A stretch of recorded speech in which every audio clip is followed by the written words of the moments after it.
Assalamualaikum warahmatullahi wabarakatuh. Edulovers yang berbahagia, kali ini jumpa dengan saya Asep Ihsanuddin dalam e-learning Sekolah Guru Indonesia. Pada kesempatan kali ini saya akan berbagi mengenai langkah awal membuat PTK. Bapak dan Ibu Edulovers semua mungkin sudah tahu apa itu PTK atau penelitian tindakan kelas. Namun biasanya para guru kebingungan dari mana memulai untuk membuat penelitian tindakan kelas itu sendiri. Biasanya penelitian tindakan kelas diawali dari masalah. Dan menurut saya, mengawali PTK dari masalah itulah PTK yang benar. Karena pada dasarnya penelitian tindakan kelas itu diadakan untuk memecahkan masalah yang ada di kelas itu sendiri. Maka kali ini saya akan memperlihatkan kepada Edulovers semua, ini adalah rangkaian masalah yang dipaparkan oleh beberapa guru. Sebagai contoh pertama, kelas bising. Kedua, siswa tidak aktif. 3, nilai siswa rendah. 4, orang tua siswa tidak mendukung anaknya. Kelima, nilai UN rendah. Salah seorang siswa lambat belajar. Siswa tidak konsentrasi. Siswa tidak tertarik belajar. Dan masih banyak lagi masalah-masalah yang dirasakan oleh guru.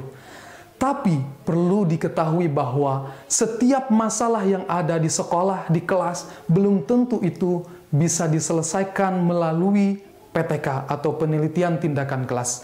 Sebagai contoh bisa kita lihat, yang pertama, kelas bising.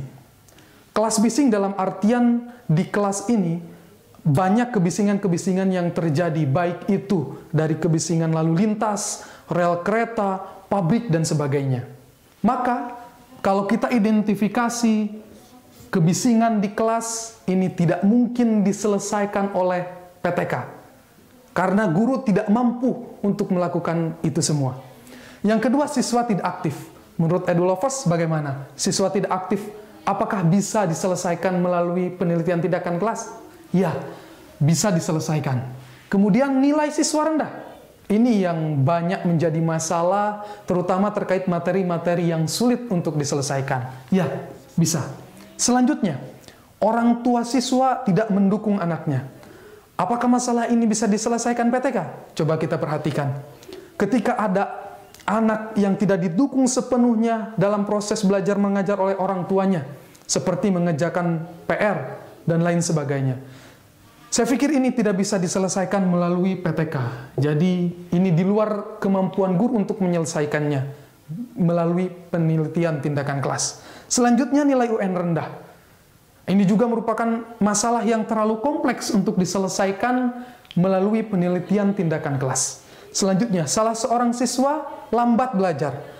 Hanya ada satu orang siswa yang lambat belajar. Jadi dia kesulitan untuk menerima pelajaran-pelajaran yang kita sampaikan. Apakah ini cocok untuk diangkat menjadi sebuah penelitian kelas? Saya pikir ini merupakan masalah yang terlalu simpel untuk dilakukan penelitian tindakan kelas. Kemudian, siswa tidak konsentrasi. Nah, jadi kebanyakan siswa tidak konsentrasi ketika proses pembelajaran. Menurut Edulovers, apakah ini bisa diselesaikan? Ya, bisa. Dan yang terakhir, siswa tidak tertarik untuk belajar. Dengan proses pembelajaran yang ada, siswa itu tidak tertarik dengan apa yang kita sampaikan. Apa ini bisa diselesaikan dengan PTK?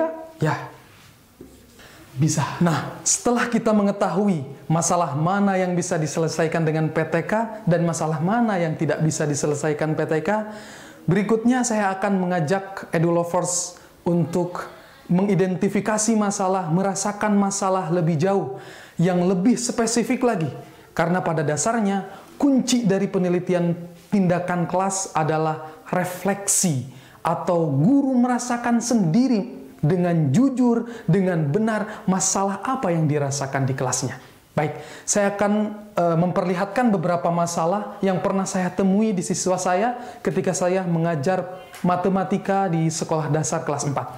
Berikut masalah yang saya rasakan. Pertama, nilai siswa rendah pada mata pelajaran matematika materi bilangan bulat. Lihat, sudah spesifik. Rendah pada materi bilangan bulat. Kedua, siswa tidak suka materi bilangan bulat. Setelah saya tanyakan masalah kepada siswa, kenapa kok nilainya rendah? Karena mereka ternyata tidak suka materi tersebut. Kemudian siswa datang terlambat.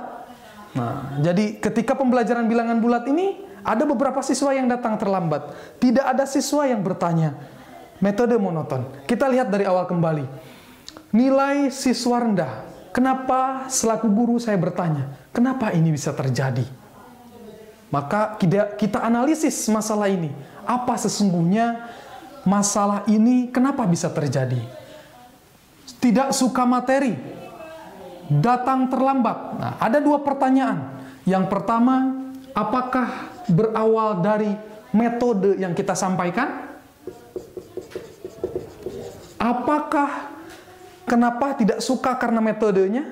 Ataukah kenapa tidak suka dengan materi bilangan bulat ini karena siswa hanya mengenal bilangan bulat ini secara abstrak, atau kita jelaskan hanya menggunakan garis bilangan di papan tulis. Ini berkaitan dengan metode kita yang monoton. Ini bisa jadi. Nah, kenapa datang terlambat? Bisa jadi karena metode tadi, monoton tadi. Siswa tidak tertarik untuk mengikuti pembelajaran. Begitupun tidak ada yang bertanya. Karena mereka sudah tidak paham dari awal, sudah memandang bahwa bilangan bulat ini tidak mengasyikkan. Berarti analisis saya ini metodenya ada yang salah. Dan analisis yang kedua, kenapa siswa tidak suka materi bilangan bulat? Karena tidak ada aktivitas yang melibatkan mereka. Begitu. Jadi ini berkaitan dengan media pembelajaran. Maka setelah kita analisis, merasakan masalah, kemudian dianalisis masalahnya itu apa, maka berikutnya kita akan menemukan atau mencari solusi dari masalah tersebut. Solusi ini bisa kita peroleh melalui telaah pribadi, hasil pengetahuan-pengetahuan berdasarkan sumber yang ada, ataupun berdasarkan diskusi sejawat, atau dengan guru yang lain, atau dengan ahlinya, begitu. Maka ketika saya diskusi dan kemudian saya merenung dan berdasarkan apa yang sudah saya temukan di lapangan, saya menemukan solusinya, yaitu yang pertama metode. Metode saya harus diperbaiki di kelas. Dan yang kedua adalah alat atau media. Setelah menemukan berdasarkan teori yang ada bahwa siswa akan lebih mengerti kalau jika dia melakukan sesuatu, mendengar dia lupa, melihat dia ingat, melakukan, insya Allah remember. Dia understand, mohon maaf, bukan remember. Maka metodenya harus dirubah. Metode yang saya gunakan kemudian adalah metode kooperatif. Kemudian media yang saya gunakan adalah berupa kartu bilangan bulat.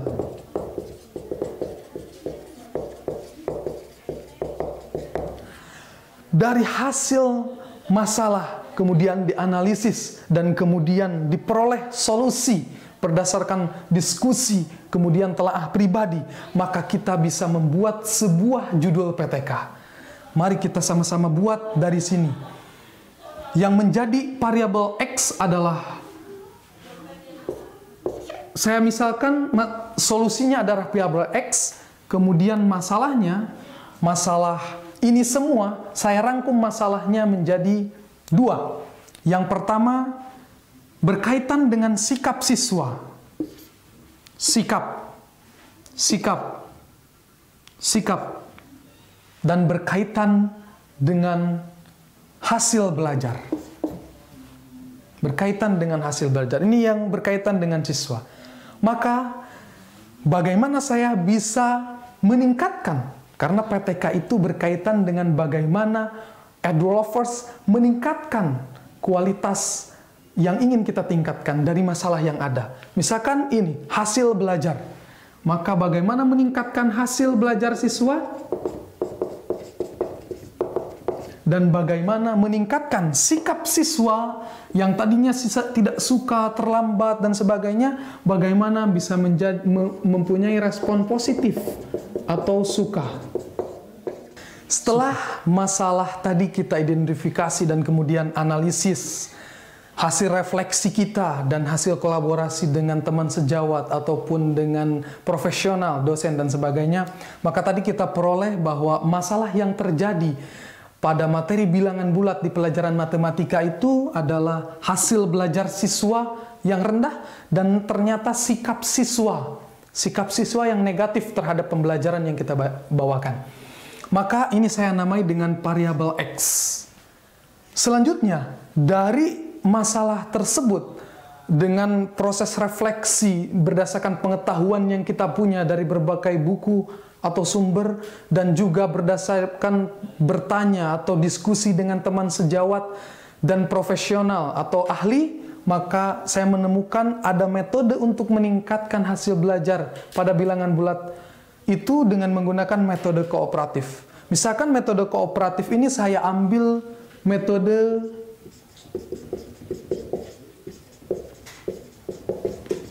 make math. Maka selanjutnya kita nanti harus mencari metode make math itu seperti apa. Kemudian yang kedua solusinya adalah menggunakan media kartu bilangan bulat.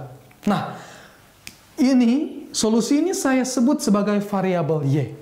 Dari variabel X dan variabel Y ini bisa kita buat berbagai macam judul penelitian tindakan kelas kita atau PTK kita. Sehingga bisa kita kembangkan terus, kita rumuskan masalah dan selanjutnya kita membuat proposal penelitian tindakan kelas. Perhatikan, saya membuat 2 judul PTK dari masalah dan solusi ini. Yang pertama, upaya meningkatkan hasil belajar siswa dengan media kartu bilangan bulat pada materi bilangan bulat di kelas 4 SDN Tegal 4. Perhatikan, semuanya spesifik. Ada sekolahnya, ada kelasnya, bahkan semester, ada materinya apa. Nah, hasil belajar tadi ini variabel X atau masalahnya karena masih rendah. Kemudian media kartu ini variabel Y atau solusi untuk memecahkan hasil belajar siswa yang rendah berdasarkan hasil analisis dan identifikasi tadi dengan menggunakan media kartu bilangan bulat. Ini merupakan satu judul yang kemudian dari sini kita turunkan menjadi rumusan masalah dan seterusnya hingga instrumen apa yang kita gunakan. Perhatikan contoh judul yang kedua. Saya gunakan penggunaan redaksinya yang saya rubah sedikit. Metode make math ini merupakan, kalau di sini saya sebut variabel Y ya. Variabel Y untuk meningkatkan minat belajar siswa pada materi bilangan bulat kelas 4 SDN Tegal 3. Perhatikan. Variabel Y, masalahnya apa? Sikap tadi. Sikapnya di mana? Sikapnya di minat siswa untuk mengikuti pelajaran yang kita bawakan. Ini variabel X minat. Maka otomatis dari judul ini bisa berkembang dan menggunakan instrumen-instrumen yang berbeda untuk menyelesaikan masalahnya. Maka sekali lagi, kunci dari mengawali penelitian tindakan kelas adalah dengan bagaimana guru itu sendiri bisa merefleksi dirinya, merefleksi dengan jujur dan benar apa yang dirasakan di kelasnya, masalah apa yang dirasakan di kelasnya, tentunya yang bisa dipecahkan dengan PTK dan kemudian bisa pula dengan berkolaborasi dengan guru-guru yang lain atau ahli sehingga Bapak Ibu semua bisa membuat penelitian tindakan kelas yang ingin Bapak dan Ibu teliti dan masalah yang ingin Bapak Ibu pecahkan. Demikian EduLovers, saya berbagi mengenai bagaimana langkah awal membuat PTK, mudah-mudahan bermanfaat dan selamat mencoba dan selalu semangat untuk menjadi guru yang senantiasa belajar dan terus belajar untuk meningkatkan pembelajaran kita. Terima kasih, saya Asep Ihsanuddin, bangga jadi guru, guru berkarakter, menggenggam Indonesia. Assalamualaikum warahmatullahi wabarakatuh.